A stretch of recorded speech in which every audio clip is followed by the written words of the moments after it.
1.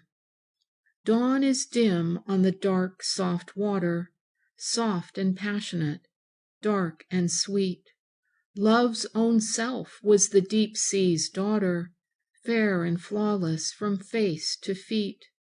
Hailed of all when the world was golden, loved of lovers whose names beholden thrill men's eyes as with light of olden days more glad than their flight was fleet. So they sang, but for men that love her, souls that hear not her word in vain, earth beside her and heaven above her seem but shadows that wax and wane. Softer than sleep's are the sea's caresses, kinder than love's that betrays and blesses, blither than spring's when her flowerful tresses shake forth sunlight and shine with rain.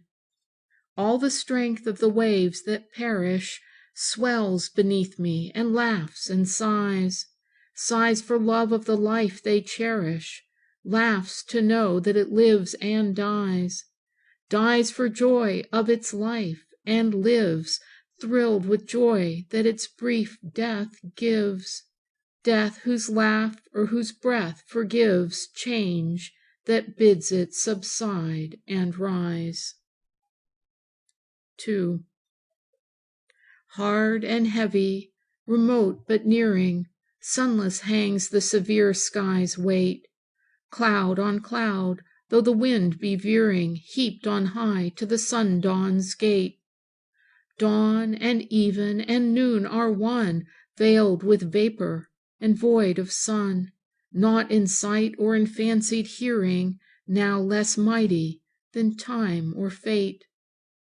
The gray sky gleams and the gray seas glimmer, pale and sweet as a dream's delight, as a dream's where darkness and light seem dimmer, touched by dawn or subdued by night. The dark wind, stern and sublime and sad, swings the rollers to westward, clad with lustrous shadow that lures the swimmer, lures and lulls him with dreams of light. Light and sleep and delight and wonder, change and rest and a charm of cloud, fill the world of the skies whereunder heaves and quivers and pants aloud all the world of the waters, hoary now, but clothed with its own live glory, that mates the lightning and mocks the thunder, with light more living and word more proud. 3. Far off westward, whither sets the sounding strife, strife more sweet than peace, of shoreless waves, whose glee scorns the shore and loves the wind that leaves them free. Strange as sleep, and pale as death, and fair as life, shifts the moonlight-colored sunshine on the sea. Toward the sunset's goal the sunless waters crowd, fast as autumn days toward winter, yet it seems here that autumn wanes not, here that woods and streams lose not heart and change not likeness, chilled and bowed, warped and wrinkled, here the days are fair as dreams. 4. O russet-robed November, what ails thee so to smile?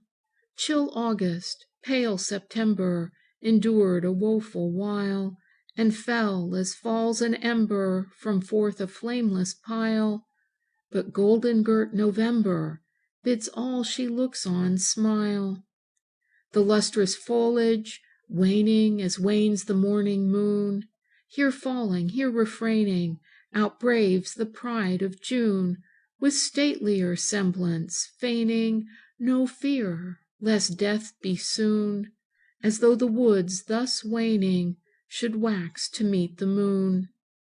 As though, when fields lie stricken by gray December's breath, these lordlier growths that sicken and die for fear of death should feel the sense requicken that hears what springtide saith, and thrills for love spring-stricken and pierced with April's breath.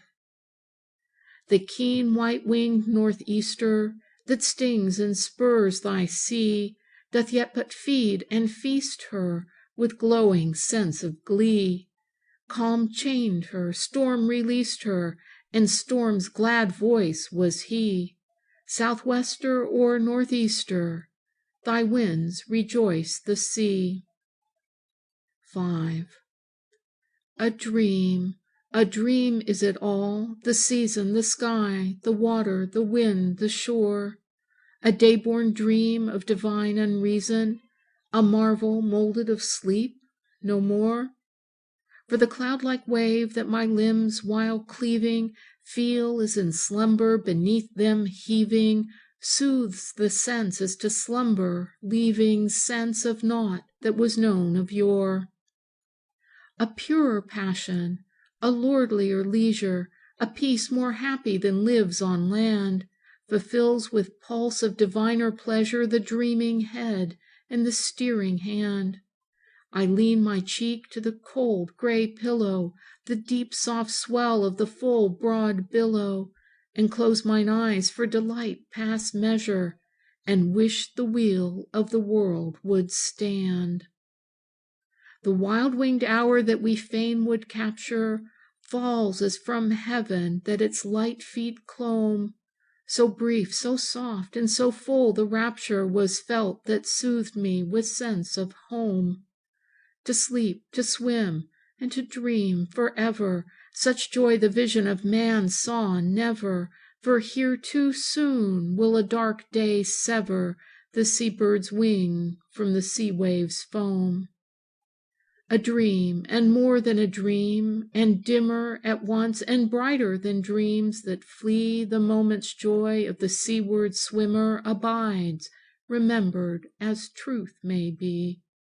Not all the joy, and not all the glory, must fade as leaves when the woods wax hoary, for there the downs and the sea banks glimmer, and here to south of them swells the sea.